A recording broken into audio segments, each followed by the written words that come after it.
Let's go guys, I know with the plan and what black, as you can see, look at all the robot. Let's go eat.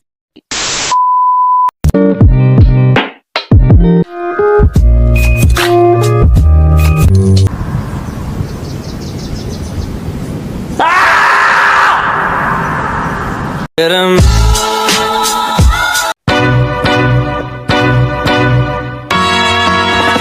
Balls hanging low while I pop a bottle off of your chain swinging, clang clang, and it costs a lot. Bitch, I'm always at the guala, yeah, and you are not badass beat. Keep on going till you hit the spot. Whoa, I'm a big bag hunter with the bow.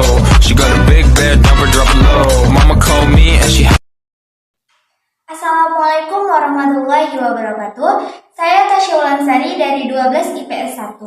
Saya dari kelompok 5 dan guru pembimbing saya adalah Ibu Nur Hasana. Saya akan menjelaskan tentang perpecahan Yugoslavia dari mata pelajaran sejarah perminatan. Rekan kelompok saya adalah Bagas Satria. Kami akan menjelaskan tentang apa sih yang menyebabkan perpecahan Yugoslavia itu. Yang pertama adalah konflik etnis, yang kedua adalah krisis ekonomi, dan yang ketiga adalah krisis kepemimpinan, keempat adalah pengaruh Eropa Timur. Masalah pertama yang menyebabkan perpecahan Yugoslavia itu adalah konflik etnis, teman-teman. Apa sih konflik etnis itu? Kalian pada nggak tahu kan? Di sini penjelasannya. Mari kita baca dan kita simak bareng-bareng. Konflik etnis adalah konflik yang terkait dengan permasalahan-permasalahan mendesak mengenai politik, ekonomi, sosial, budaya, dan teritorial di antara dua kelompok etnis atau lebih. Dan yang kedua adalah krisis ekonomi. Kenapa ada krisis ekonomi di perpecahan Yugoslavia? Krisis ekonomi ini apa yang menyebabkannya ada? Nanti penjelasannya saya letakkan di sini.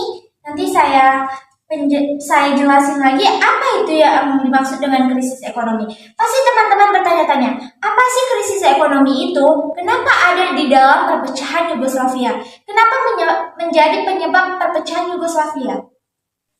Krisis ekonomi adalah situasi di mana terjadi penurunan beberapa indikator ekonomi. Di antaranya seperti krisis finansial.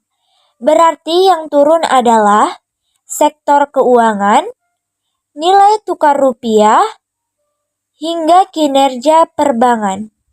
Jadi, bisa kita simpulkan, krisis ekonomi adalah situasi di mana terjadi penurunan beberapa indikator ekonomi.